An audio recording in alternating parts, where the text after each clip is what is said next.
growing up in a family that owned a lumber yard, having worked for Cost Construction in the mid-70s, helping to frame all those houses in the southwest part of the city. I worked in a truss rafter factory here in Moose Jaw. So I appreciate very much how important new housing is to a city and how indicative of the city's health new housing is. And I last time quoted, I can remember in the mid-90s to late 90s, we were hearing on a daily basis how great everything was in Moose Jaw, how we turned the corner, and I look in 1995, we had 20 houses built in Moose Jaw. 96, 29 houses built in Moose Jaw. 1997, 21 houses built. We had the lowest housing starts in Moose Jaw's history in the late 90s up until recently.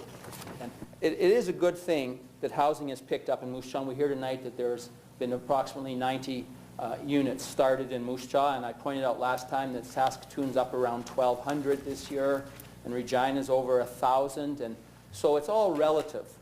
And I still think Moose Jaw has some ways to go before we would consider our housing sector to be fully flourishing.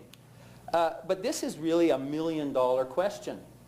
More specifically, $1,200,000 question.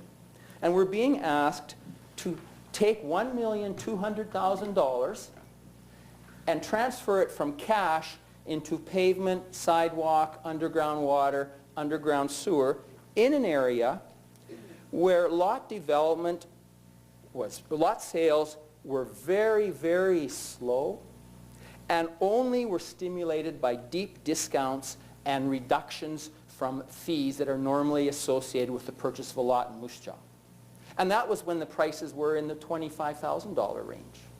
I would point out that these lots will be going for approximately $41,000 in an area where no matter how positive you are, you must realize the only way those lots that were developed 30 years ago got sold was with deep discount in the $15,000 range. And when I say it's $1 million question, it bothers me, $1,200,000 question, because I think, okay, $1,200,000 Southwest subdivision, $2 million new buses, $1.2 million new garbage system, $5.5 million sewer lined XLB, $10 million for the first phase of a $30 million subdivision in the Northwest, $24.5 million for a sewage treatment plant, and $15 million times 2 or 3 for a multiplex. You add it up, it's $60 million. And with the exception of the multiplex, that is all new spending in the last year. And I used to be able to say, and that is before roads, water lines, bridges, and other core infrastructure. In fact, road repair budgets were cut this year. And I used to be able to say, and I know where that money comes from. But I can honestly look anyone in the eye in Moose Jaw and say, I don't know where that money is going to come from. The spending spree is on. And now we're going to say, well, we had trouble selling those lots for 30 years out there, but we don't have any other lots for sale, so we'll open those up. And one comment was, it's like having a store with nothing to sell. And I would counter, you got to be careful, because sometimes you can have a store with inventory that nobody wants to buy. You might sell iPods, and if they're all gone by Christmas time, you can fill your shelves with 8 tracks, but it's not going to help sales. So it's not just simply, are you open for business or not? You know, we are in a situation where the city doesn't have any lots for sale, and as I've been trying to point out for 4 years, that's kind of a soup of our own making.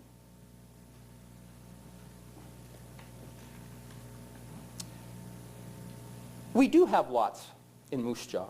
It's been pointed out there are 124 lots in Sunningdale that do not have a building permit taken out on them. 8 weeks ago, there was a piece of property in Sunningdale, just north and west of Sunningdale School, that would hold 6 or 7 building lots. And it was zoned commercial. And it got zoned to residential 3 for condominium development. And at that point I said, look, we're out of lots. Maybe we should convert that to single family lots. And we would have had 6 or 7 more lots to sell. And if we would have sold those lots at the price we're going to be asking for these in the Southwest, 6 lots would have netted us $224,000. 7 lots would have netted us $261,000. Instead, we sold it for $150,000.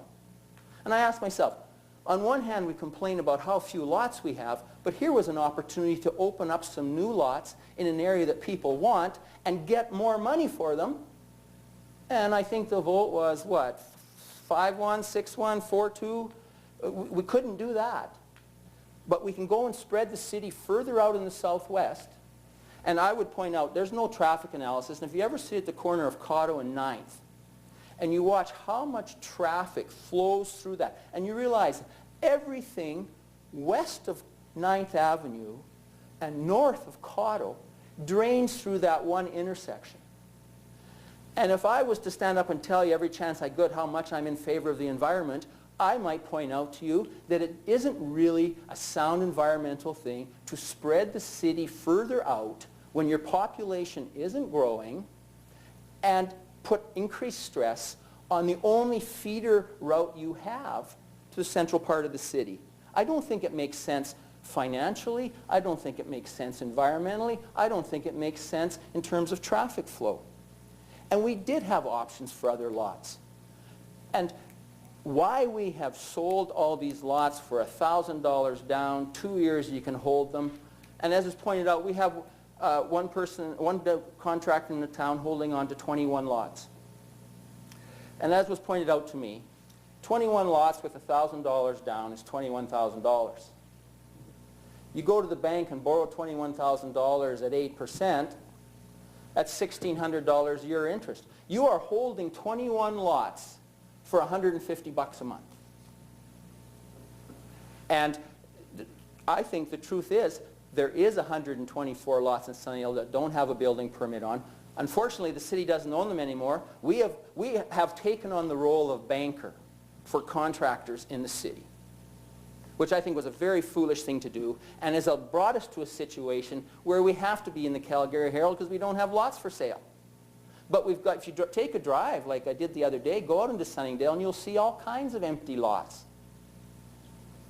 But we're going to put $1.2 million into the ground in the hope that they will sell, and at the same time we're going to prepare development of a $10 million first phase in the northwest area of the city, which I think, as I pointed out before, I would rather have some pent-up demand, because I am a little bit skeptical about how readily we will sell lots at full price in an area that experience has taught us you have to do deep discounts and wait a long time.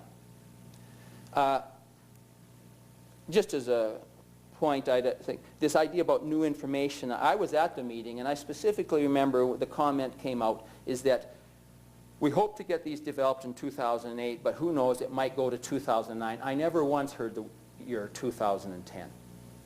Okay? So I want to make that clear. I will stand here and say, never once did I hear the year 2010.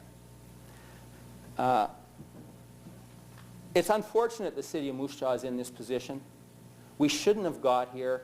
I think it was mismanagement on the part of those elected officials who were making those decisions on recommendations given them. We should not have been allowing lots to be snapped up for $1,000 or $2,000. And remember, those lots, and I asked once, I didn't really get a straight answer, but I think it's been at least 7 or 8 years since we had an increase on lot sales.